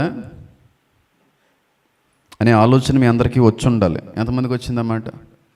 పుడతారు కొంతమంది అలాగా, బై బర్త్ పుడతారు. వాళ్ళు ఆడవాళ్ళు ఆడవాళ్ళుగానే పుడతారు, కానీ వారి సంసారానికి పనిచేయరు. మగవాళ్ళు మగాళ్ళుగానే పుడతారు, వారి సంసారానికి పనిచేయరు. వారు పుట్టుకున్న నపుంసకులు. వాళ్ళకి ఆర్గన్స్ అన్నీ అలాగే ఉంటాయి. మర్మాంగం ఉంటుంది, స్త్రీలకు ఉండేటువంటి ఆర్గన్ వాళ్ళకు ఉంటుంది, కానీ వాళ్ళు సెక్షువల్గా సంసార జీవితానికి పనిచేయరు. వారు పుట్టుకున్న ప్యూర్ నపుంసకులలో. They are blessed fellows. వారు దీవించబడినటువంటి జనాంగం వల్ల. ప్యూర్ సోల్స్, ప్యూర్ ఫెలోస్ అంటాను. వాళ్ళు ఎంత రిచ్ అంటే దేవుడి దృష్టిలో అంత రిచ్ ఫెలోస్ వాళ్ళు ఆడవాళ్ళుగానే ఉంటారో, అవయవం కూడా ఏం మార్పు ఉండదు. అంటే ఆడవాళ్ళలో ఉండి మగాడి మర్మాంగం ఉంటుందా? ఉండదు, ఆడలాగే ఉంటారు. మగాడిగా పుట్టి ఆడదాని మర్మాంగం ఏమన్నా ఉంటుందా? లేదు, మగాడిగా పుట్టి మగాడి మర్మాంగం ఉంటుంది, కానీ వాళ్ళు సంసారానికి పనిచేయరు. అలాంటి వాళ్ళు ప్రపంచంలో కొన్ని లక్షల మంది పుడతా ఉంటారు. లక్షల మంది. నా లైఫ్లో ఈ రోజుకి అలాంటి ప్యూరెస్ట్ ఫెలోస్ని ఒక 5 తెలిసి నాకు. రీసెంట్గా ప్రసన్న గారు చెప్తే ఐ వాజ్ సో షాక్డ్. లిటరల్గా నేను చాలా ఆశ్చర్యపడ్డాను. మా అపార్ట్మెంట్స్లో ఉంటారు జైన్స్, మార్వడీస్. ఎంత ఇంట్రెస్టింగ్ ఉంటుందో చూడండి. మార్వడీస్ వాళ్ళు రాజస్థాన్లో పెళ్ళుంటే వెళ్ళారు. నేను వాళ్ళ నేమ్ అది మెన్షన్ చేయకూడదు కనుక. రాజస్థాన్లో ఒక 60-70 lakhs పెట్టి పెళ్ళి ఏర్పాట్లు చేశారు. అందరూ మొత్తం బంధువులందరూ వెళ్తారు. వారి యొక్క విధి విధానాల్లో వారి యొక్క క్రమం అంతా యూదుల క్రమం ఇంచుమించు కనబడతా ఉంటుంది. ఎందుకంటే యూదులు ఎలాగైతే చిన్నతనంలోనే ఎంగేజ్మెంట్ చేసేసుకుంటారో, చిన్న వయసు ఉన్నప్పుడే, వీరు కూడా చిన్నప్పుడే ఎంగేజ్మెంట్ చేసేసుకుంటారు. పెద్ద అయిన తర్వాత వాళ్ళని పెళ్లి చేసుకుంటారు. ఒకళ్ళు ఇష్టం లేకపోతే మార్చుకోవచ్చు కూడా. నాకు ఇష్టం లేదండి, సెట్ అవ్వలేదండి, ఆ కుర్రోడు వల్ల ఇలా ఇబ్బంది అంటే ఏమన్నా మార్పులు కూడా ఉంటుంది, క్యాన్సిల్ అవుతుంటుంది, మళ్ళీ కొత్త వాళ్ళని పెళ్లి చేసుకోవచ్చు. కట్నాలు ఉండవు వాళ్ళలో, నాకు తెలిసినంతవరకు. ఏమో రైట్? కట్నాలు ఉండవు. చాలా బాగుంటుంది, చాలా పరిశుద్ధమైనటువంటి క్రమమే. కానీ నిజమైన దేవుణ్ణి వాళ్ళు ఇంకా తెలుసుకోలేదు. రాజస్థాన్ వెళ్ళారు, అద్భుతంగా పెళ్లి చేసేసారు. పెళ్లి చేసేసిన తర్వాత 2-3 months తర్వాత వరకు అంతా బాగానే ఉంది. పెళ్లి కొడుకు వచ్చి వాళ్ళ అమ్మ దగ్గర బాధపడుతున్నాడంట. అమ్మ ఈట్రా ఏ విశేషం లేదా? పిల్లలు ఏమి లేరా? కడుపులో ఏంటిది, ఏమంటారు దాన్ని, ఫ్రూట్ పిండి ఏం పడలేదా అని అంటామంటే, కొడుకు అన్నాడంట, ఇలాగ అమ్మ బాగా ఇబ్బంది పడుతుంది కనుక, బాధపడుతుంది కనుక అమ్మకు చెప్పుకోవాలనుకున్నాడు. ఏంటో 3 months తర్వాత తల్లి దగ్గరికి వచ్చి, అమ్మ మా ఆవిడతో నేను కలుస్తుంటే పెయిన్ వచ్చేస్తుంది, సిగ్గేం లేదండి, తెలియాలి మీ అందరికీ, మీకు తెలియాలమ్మా, తెలియాలి. అన్యాయస్తులు దేవుని రాజ్యంలో చేరరుంది. బాగా పెయిన్ వచ్చేస్తుంది అంటుంది నా వైఫ్. నేను చాలాసార్లు నచ్చజెప్పే ప్రయత్నం చేశాను, కానీ ఎక్కడ కూడా ఆమె ఇష్టపడట్లేదు. ఈ విధమైన కలయిక వద్దంటుంది ఆవిడ, సివియర్ పెయిన్ వస్తానంటుంది అని చెప్పి. అంటే వాళ్ళ అమ్మగారికి, ఎందుకమ్మా మీరేం కంగారు పడొద్దు, టెన్షన్ ఏం పడకండి అని ఏయో వాళ్ళు చెప్పే సలహాలు ఏదో చెప్పారు. 1 month తర్వాత నార్మల్ అయిపోతారేమో అని అనుకున్నారు. 1 month తర్వాత మళ్ళీ వాళ్ళ కొడుకుని పిలిచి అడిగితే, అమ్మ అసలు ఒప్పుకోవట్లేదు, పెయిన్ అంటుంది అంటే వీళ్ళకి డౌట్ వచ్చి డాక్టర్ దగ్గర ఎందుకు ఈ విధంగా ఇలా జరుగుతుంది అమ్మాయికి అని చెప్పి పరీక్షలు నిర్వహిస్తే, పరీక్షలు అయిపోయిన తర్వాత పెద్దల్ని పిలిచి, అసలు ఈ అమ్మాయి పెళ్లి చేసిన దరిద్రులను తీసుకొని రండి, చొప్పు తీసి కొట్టాలి వాళ్ళని అంటే, వాళ్ళ అమ్మగారిని వాళ్ళ నాన్నగారిని పిలిచారంట. ఏమో ఎలా చేశారా మా అమ్మాయికి పెళ్ళి? మీరు బుద్ధి జ్ఞానం ఏమి లేదా మీకు? కనీసం మనుషుల్లా బతుకుతున్నారా లేకపోతే దున్నపోతుల్లాగా ఉన్నారా? ఏం తెలియకుండానే తెలుసు సార్, నిజంగా మాకు తెలుసు సార్ మరి నిజంగానే మాకు అని అంటూ, అంటే బ్లీడింగ్ అవ్వదని చెప్పేదిలేండి మా అమ్మాయి అని అన్నారంట. అంటే వాళ్ళు టెస్టులు చేయించకుండానే ఉండుంటారా? టెస్టులు చేయించారు, వాళ్ళకు కూడా తెలుసు. ఏదో రకంగా చేసేద్దాంలే, మేనేజ్ చేసేద్దామని చెప్పి మోసం చేసి పెళ్లి చేశారు. ఈరోజు కోర్టు దగ్గర పెద్ద ఫైన్, అది చాలా పెద్ద క్రైమ్. అది డాక్టర్ పిలిచి చెప్పారంట, అమ్మ జీవితంలో ఈ అమ్మాయి సంసార జీవితానికి పనిచేయదు, ఈ అమ్మాయికి, అందరూ అమ్మాయిని అనుకుంటారు చాలా అందంగా ఉంటుందంట, చాలా షార్ట్గా, చాలా అందంగా. ఆ అమ్మాయికి కొన్న డ్రెస్సే ఎన్నో ల్యాక్స్, కానీ ఆ అమ్మాయి సంసారానికి పనిచేయదు. ఏంటంటే పుట్టుక నపుంసుక రాలు. సేమ్ ఫిమేల్ అపియరెన్స్ ఉంటుంది, కానీ బీయింగ్ ఏ మేల్, ఒక మగాడు ఆ వ్యక్తితో కలవలేడు, లైఫ్లో కలవలేడు. పెద్ద ఇష్యూ అయిపోయింది. ఇష్యూ అయితే అప్పటి వరకు ఎవరికి తెలియదు, దాని తర్వాత మొత్తం బంధువులందరికీ తెలిసిపోయింది. అమ్మాయి డిసైడ్ అయిపోయి ఉంటుంది నాకు తెలిసి, ఇలాగే బ్రతకాలని చెప్పి ఏదో అయిండొచ్చు. అలా మోసం చేయవలసిన పనే ఉంది. బయటపడదా? పడిన తర్వాత వాళ్ళు జైన్స్ కాబట్టి అంతలా న్యూట్రల్గా ఉన్నారు. అది ఎంత పెద్ద కేసు అవుద్దిరా, మొన్న ఎంత పెద్ద క్రైమో తెలుసా? చాలా సివియర్ క్రైము. పైగా అలాంటి ఆపరేషన్స్ అవి చేసిన డాక్టర్ లైసెన్సులు పోతాయి, మొత్తం కోటికి వెళ్ళిపోద్ది డబ్బు అంతానే. కంపెన్సేషన్ ఇవ్వాలి మగాళ్ళకి, ఆడవాళ్ళందరూ. అంత పెద్ద క్రైమ్ అది. పుట్టుక నపుంసుకులు నేను చూశాను, కానీ ప్రసన్న గారు చెప్పిన తర్వాత నేను, అంటే జైన్స్లో కూడా ఉంటారని ఎందుకుంటారు, వాళ్ళు మనుషులు కదా. ఎంత ఫెంటాస్టిక్ ఉంటుందంటే అమ్మాయి, అంత ఫెంటాస్టిక్గా ఉంటుంది. వాళ్ళు ప్యూరెస్ట్ నపుంసకులలో వారికి చాలా ప్రత్యేకమైన స్థానం ఉంటుంది. కానీ రెండో రకమైన జాబితా ఉంది, నపుంసకులుగా చెయ్యబడిన వారు. అంటే మర్మాంగాలని కొయ్యించిన వారు. ఆ టైంలో ఉండేవారు మగాళ్ళు. రాజులు ఏం చేసేవారంటే, ఈ రాణి దగ్గర సెక్యూరిటీ కోసం బాగా బలిష్ఠులైనటువంటి మగాళ్ళని పెడతా ఉండేవారు. రాజుగారు యుద్ధానికి వెళ్ళినా, టూర్ వెళ్ళినా, కాపలా కాయండిరా, ఏ రాజులన్నా వచ్చి దండయాత్ర చేసి రాణిగారిని పట్టుకుపోకుండా మీరు కాచి కాపాడండి అని అంటున్నప్పుడు, దొరికిందే ఛాన్స్ అని చెప్పి ఈ భటులందరూ కూడా రాణిగారితో ఏం చేసేవారు, ఎక్స్ట్రా అఫైర్స్ పెట్టేసుకునేవారు. తర్వాత క్రమంలో ఏం చేశారంటే, అమ్మో ఇలా కాదని చెప్పి అలా బలిష్ఠులైనటువంటి వ్యక్తుల్ని అక్కడ నిలబెట్టినప్పుడు వాళ్ళ మర్మాంగాలను కోసేసేవారు, తీసేయడం వల్ల వాళ్ళు రాణిగారితో పాపం చేసే అవకాశం లేకపోయి ఉండేది. కానీ ఇది నెమ్మదిగా ఎక్కడికి వచ్చేసిందంటే, డబ్బుల కోసం మర్మాంగాలను కోయించుకునే పరిస్థితికి వచ్చారు. ఇప్పుడు వీళ్ళు నపుంసకులుగా మారినోళ్ళు. మూడో రకమైన జాబితా ఉంది చూడండి 19వ అధ్యాయంలో, దేవుని కోసం నపుంసకులుగా మారిన వాళ్ళు. వీళ్ళు ఎవరంటే pure male, pure women, females. వాళ్ళకి ఆర్గన్స్ అన్నీ బాగా పనిచేస్తూ ఉంటాయి, సంసార జీవితానికి పెర్ఫెక్ట్గా పనిచేస్తారు. వారు పిల్లలు కలగలరు, గర్భాలను ధరించగలరు, అన్నీ చేయగలరు. కానీ కోరికలు పూర్తిగా చంపేసుకుని పొరపాటును కూడా ఎక్కడా కూడా లైంగిక సంబంధాలు పెట్టుకోకుండా, అటు భార్యతో కూడా పెట్టుకోకుండా దేవుని కొరకు వారి యొక్క శరీరాలని సమర్పించుకున్నవారు, వారు దేవుని కొరకు నపుంసకులుగా వారారు. అంటే డిజైర్స్ అన్నిటినీ కూడా చంపేసుకున్న వాళ్ళు, కోరికలన్నిటినీ కూడా చంపేసుకున్నారు. ఇప్పుడు హిందూ మతంలో కూడా స్వామీజీలు ఉంటారు, అంటే మునులు వాళ్ళు ఉంటారు. పైపై పర్వతాలకు వెళ్ళిపోయి కుటుంబాలను విడిచిపెట్టి ఇంకా చాలా సంవత్సరాలు అలా దేవునితో వాళ్ళు గడుపుతూ ఉంటారు. వారికి డిజైర్స్ ఉండవంట నాకు తెలియదు. కానీ క్రిస్టియన్ ఫెయిత్ని బట్టి చెప్పాలంటే, ఒక్క వారం రోజులు కాదు కూడదు, 10 రోజులకైనా నేను ఉపవాసం ఉండగలిగితే కోరికలు గీరికలు అన్నీ ఎగిరిపోతాయి. వారం రోజులు ఉంటాయి, ఏ కోరిక ఉండదు, అన్నీ లైన్లోకి వచ్చేస్తాయి. ఏ కోరిక అన్నీ చచ్చిపోతాయి. కానీ వాక్యంలో బాగా ఎదిగిన తర్వాత, బాగా మెచ్యూర్ అయిన తర్వాత కూడా, ఇంకొక అంతస్తుకి వెళ్ళిన తర్వాత అసలు ఈ సంసార ఆలోచన, సెక్షువల్గా నా భార్యతో కలాలి, ఈ కోరికలు అసలు ఉండదు వాళ్ళకి అద్భుతమైన స్థానం ఇస్తాడు దేవుడు. గుర్తుపెట్టుకోండి మాటను. వాళ్ళు మగాళ్ళుగా అన్నిటికీ పనిచేసినా అది మాత్రం చేయరు. ఎందుకంటే కోరికలు చంపేసుకున్నారు దేవుడి కోసం. దేవుని కోసం నపుంసకులుగా మారిన వాళ్ళు ఉంటారా? అలాంటి వాళ్ళు బోల్డ్ మంది ఉన్నారు. అపోస్తుల్లో ఇంచుమించు అందరూ వాళ్ళే.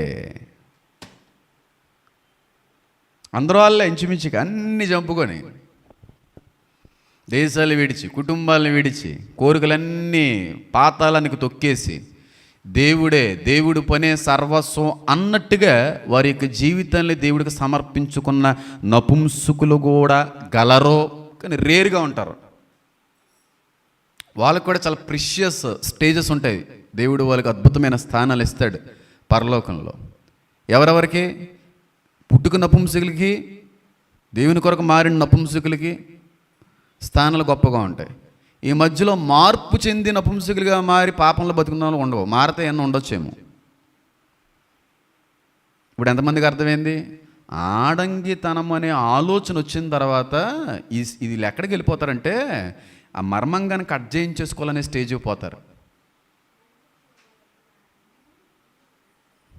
అర్థమైంది నేను చెప్పింది? కాబట్టి అలాంటి స్వభావాలు, అలాంటి లక్షణాలు మీలో అని అనకూడదులే నేను, మీ వారిలో, మీ కుటుంబ సభ్యులలో, మీ బంధుమిత్రులలో, మీ ఇరుగు పొరుగు వారిలో, మీ స్నేహితులలో ఏదైనా ఇలాంటి లక్షణాలు ఏమైనా కనబడితే యాజ్ సూన్ యాజ్ పాసిబుల్ వారిని మార్చడానికి ప్రయత్నం చేయండి. వారిని ఖచ్చితంగా మార్పులోకి నడిపించే ప్రయత్నం చేయండి. ఒకవేళ అలాగే వదిలేస్తే, చీర కట్టుకుంటున్నాడు కదా పాపం అలాగే పుట్టినాడు అన్నాం అనుకో, నీకు ఆడికి 2 చీరలు తగలబెట్టేస్తాడు దేవుడు.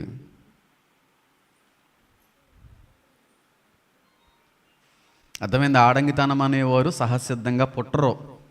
కానీ వెనకాల 4 ఫాదర్స్లో ఇలాంటి పాపం, ఇలాంటి శాపం ఏదైనా ఉంటే జీన్స్ని బట్టి వస్తే వాటిని మనం నియంత్రించుకోవచ్చు. ఒక మగాడి ఉండి ఇంకొక మగాడి మీదకి కొంచెం అట్రాక్ట్ అవుతున్నాడు అంటే చాలా ఇబ్బంది. అది నేను చెప్పనా వద్దా అని అనుకుంటేనే చెప్తున్నాను. రీసెంట్గా కొంచెం లాంగ్ వెళ్ళినప్పుడు ఎయిర్పోర్ట్లో కూర్చున్నాం. నేను ప్రసన్న గారు వేరే సీట్లో కూర్చున్నారు, నేను బ్యాగ్ ఎట్టి ఇటు బ్యాగ్ కూర్చున్నాను. లాంచ్లో కూర్చుంటే అటువైపు అర్మానీ కాదండి, బర్బెర్రీ, చాలా మంచి బ్రాండ్ అది. బర్బెర్రీ గ్లాసెస్ పెట్టుకున్నాడు, సూపర్గా మంచి స్కిన్నీ జీన్స్ వేసుకుని, లెదర్ జాకెట్ వేసుకుని, పక్కన ఇంత సూట్ కేసు వేసుకుని, బర్బెర్రీ సన్ గ్లాసెస్ షేడ్స్ పెట్టుకుని ఆయన కూడా లాంచ్లో కూర్చున్నాడు. ఆయన దగ్గర 3 ఫోన్లు ఉన్నాయి. నాకు తెలిసి ఆయన మంచి బిజినెస్ ఫెలో అయి ఉంటాడు నాకు తెలిసి. నా చేతిలో 2 ఫోన్లు ఉంటాయి, ఆయన చేతిలో 3 ఉన్నాయి ఏకంగా ఫోన్స్.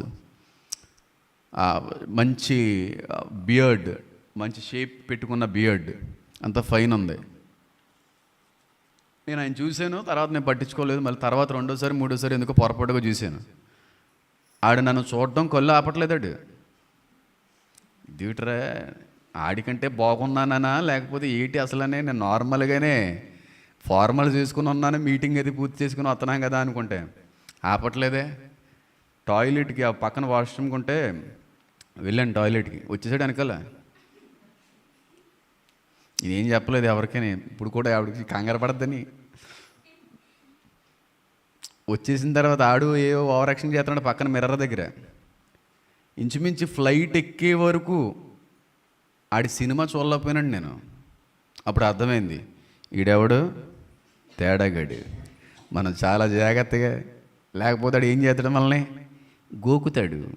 ఆ గోకున్నప్పుడు ఫోనో డబ్బులో ఏదైనా గిఫ్ట్ ఇస్తే పడిపోతారు కొంతమంది కుర్రోళ్ళు ఉంటారు. అలాగే న్యాచురల్గా చాలామంది కనబడుతుంటారు బయట ట్రావెలింగ్లో, పబ్లిక్లో బోల్డ్ మంది కనబడుతూ ఉంటారు. కానీ చాలా పెద్ద పాపం అది, మహాభయంకర పాపం. ఒక పురుషునిగా ఆపోజిట్ సెక్స్ అంటే ఒక స్త్రీ మీద నీకు ఆ విధమైన ఆలోచన రావాలనట్లేదు, రావడం అనేది బయోలాజికల్ ఆర్డర్.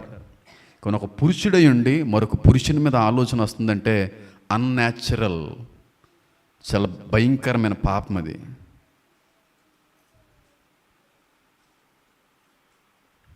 చాలా భయంకరమైన పాపం. కాబట్టి చాలామంది అనుకుంటున్నారు నపుంసకుల్ని, ఆడంగితనం వాళ్ళని ఒకటి చేయకండి, నపుంసకుల్ని, ట్రాన్స్జెండర్స్ని ఒకటి చేయకండి.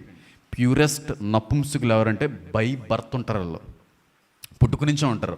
They are so special to the god, చాలా స్పెషల్ ఫీలోస్. మగాల్లో ఉంటారు, ఆడల్లో కూడా ఉంటారు. నేను మగాళ్ళను కూడా నేను చూశాను. ప్యూరెస్ట్ నపుంసకులు వారు ఫేర్లీ మేల్ ఫెలోస్, కానీ ఆపోజిట్ సెక్స్ మీద కోరికలు ఉండవు వాళ్ళకి, సేమ్ సెక్స్ మీద వాళ్ళకి కోరికలు ఉండవు, న్యూట్రల్గా ఉంటారు వాళ్ళు, చాలా కామ్గా ఉంటారు. నాకు ఫ్రెండ్ ఒకరు చూపిస్తే ఫోటో కూడా చూశాను నేను, డాక్టర్ ఫెలో. ఆయన ఎందుకులే చెప్పడం, చాలా న్యాచురల్గా ఉంటారు. వారి యొక్క మర్మంగాలో ఒక స్టేజ్ తర్వాత పెరగవు. ఇది కూడా అందులో ఒక రీజన్. కొంతమంది టెస్టికల్స్ లేకుండా పుడతారు, సైజ్ లేకుండా ఉంటుంది. They can't even produce the sperm. What it means in Telugu? వీర్యాన్ని కలుగు చేసే సామర్థ్యం కూడా వాళ్ళలో ఉండదు. బై బర్త్ ఉంటారమ్మా, కానీ ఎవరిని నమ్మరో. అంగీకరించడం కష్టమని బైబిల్ చెప్తుంది కదా, చెప్పిందా? అంగీకరించలేరని చెప్తుందా? చూడండి, ఇగో 19:12 ఆఖరి భాగం. అంగీకరింపగలవాడు అంగీకరించునుగాక అని వారితో అంగీకరించే వాళ్ళు చాలా తక్కువ మంది.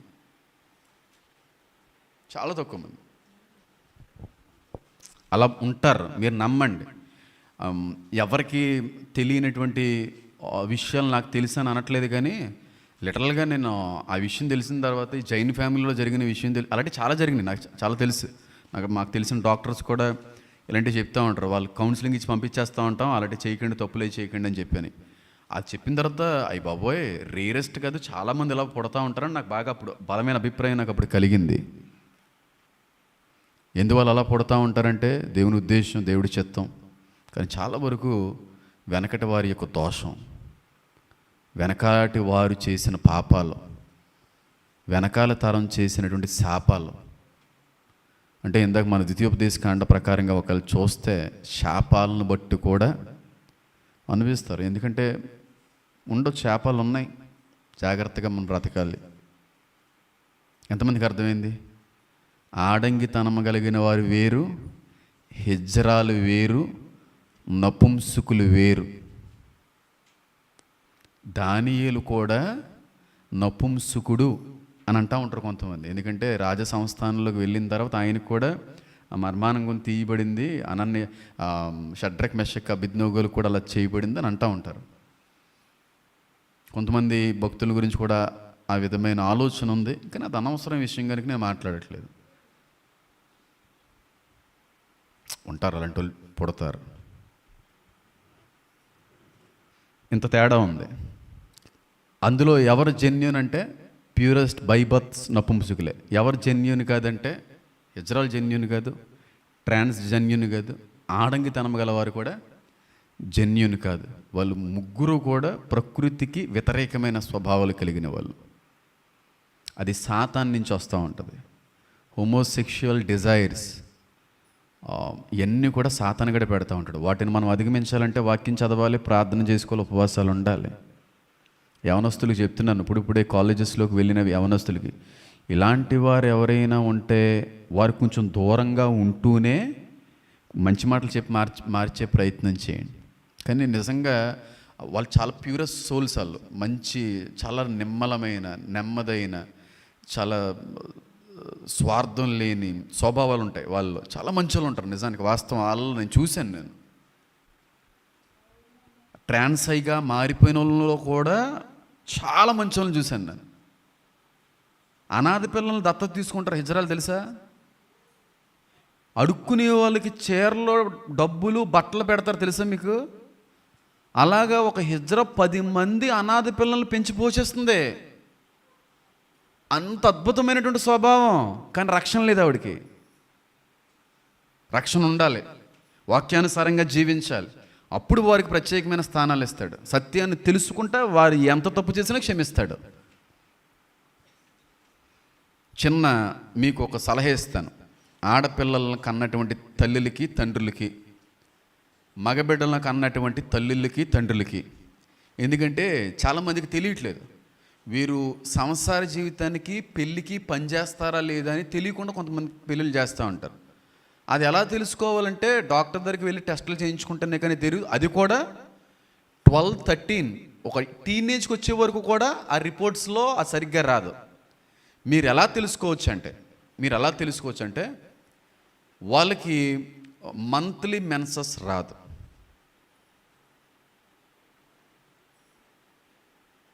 రావట్లేదు ఎట్టి పరిస్థితుల్లో అనే పరిస్థితులు ఉన్నప్పుడు డాక్టర్ దగ్గరికి వెళ్ళి చెకప్ చేయించుకుంటూ దొరికేస్తారు వాళ్ళు. అది చేయించుకున్నప్పుడు ఫిమేల్ డాక్టర్స్ ఫిజికల్గా టెస్ట్ చేస్తారు.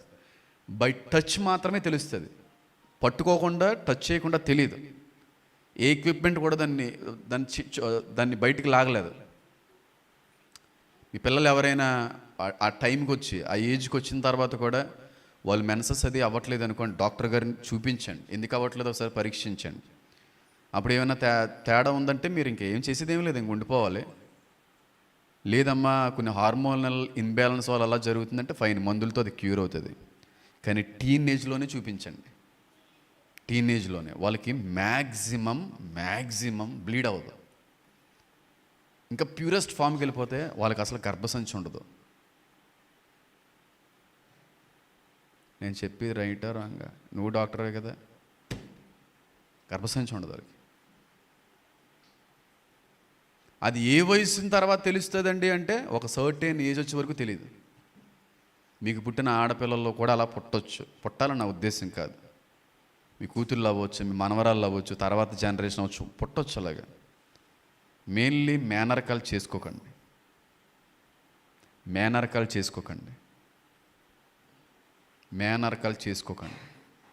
చాలా కాంప్లికేషన్లు ఉంటాయి. అంటే నీ తరంలో ఉండకపోవచ్చు, నీ తర్వాత పిల్లల్లో తర్వాత తరాల్లో ఉంటాయి. సేమ్ బ్లడ్ మ్యారేజెస్ కూడా కొన్ని ఇబ్బందులు కలిగిస్తాయని నేను చదివాను. నాకు ఉన్నటువంటి ఆ నాలెడ్జ్లో చెప్తున్నాను. సేమ్ బ్లడ్, మేనరకాలు, వెనకాల దోషాలు, వీటన్నిటి కారణం బట్టి ఇలా పుట్టే అవకాశం ఉంటుంది. కానీ గర్భసంచి ఉండి బ్లీడింగ్ అవుతూ ఇవన్నీ నార్మల్గా ఉన్నాయంటే నీకేదో వేరే ప్రాబ్లం ఉంటుంది తప్ప you are not a by birth నపుంసకుడివి. మగాళ్ళలో ఎలా తెలుసుకోవచ్చండి అంటే గ్రోత్ ఉండదు వాళ్ళకి.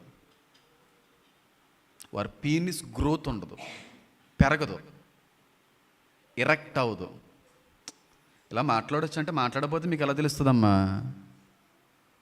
రేపు రోజున మీరు మోసపోయి ఇంకొకరు మోసం చేసే పరిస్థితులు తీసుకుని వస్తారు. గ్రోత్ ఉండదు, పీనిస్ గ్రోత్ ఉండదు. కొంతమందికి టెస్టికల్స్ ఉండవు, కొంతమందికి ఎరెక్షన్ ఉండదు, కొంతమంది డైరెక్ట్గానే నాకు పెళ్ళొద్దు, నాకు ఇష్టం లేదని పదే చెప్తూ ఉంటారు. వాళ్ళు బాగా కానీ ఇబ్బంది పడితే సూసైడ్ చేసుకుని చచ్చిపోతుంటారు. మగాళ్ళు ఆడల్లో కూడా వాళ్ళకి ఆలోచన ఇష్టం ఉండదు. అసలు ఆ సంసారం చేయడం అనేదే వాళ్ళకి ఇష్టం ఉండదు. పెళ్ళని వ్యవస్థ అంటేనే వాళ్ళకి ఇష్టం ఉండదు. సెక్షువల్గా కలాలి అంటేనే వాళ్ళకి శరీరాలకి కంపరం కలుగుతూ ఉంటుంది. అయ్యి బాబోయ్ డిస్గస్టింగ్ అన్నట్టు ఉంటుంది వాళ్ళకి. అలాంటి వాళ్ళు ఇబ్బంది పెట్టకండి, అసలు ఇబ్బంది పెట్టకండి. వాళ్ళు సూసైడ్ చేసి చనిపోతారు వాళ్ళు. నేను చాలామందిని చూశాను. ఇవన్నీ లక్షణాలు.